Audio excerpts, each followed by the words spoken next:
Davron, Happy Day MCDni asoschilaridan biriman.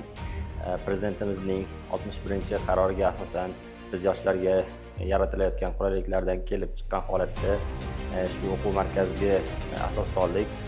Bu o'quv markaziga biz Uchtepa tumanidagi Milliy bankdan kredit olgan holatda, ya'ni prezidentimizning yordamlari tufayli shu o'quv markaziga asos soldik.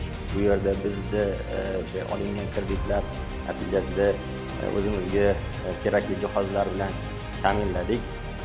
Ya'ni elektron doskalar, partalar, shunga o'xshash jihozlar bilan jihozlandi va hozirgi paytda o'quv markazimizda 500 tadan ortiq o'quvchilar o'qimoqda va hozirda bizda 40 ta bo'sh ish o'rni yaratildi va men o'z tengdoshlarimga shuni maslahat beramanki, mana prezidentimizning yaratayotgan qulayliklardan foydalanib, menga o'xshab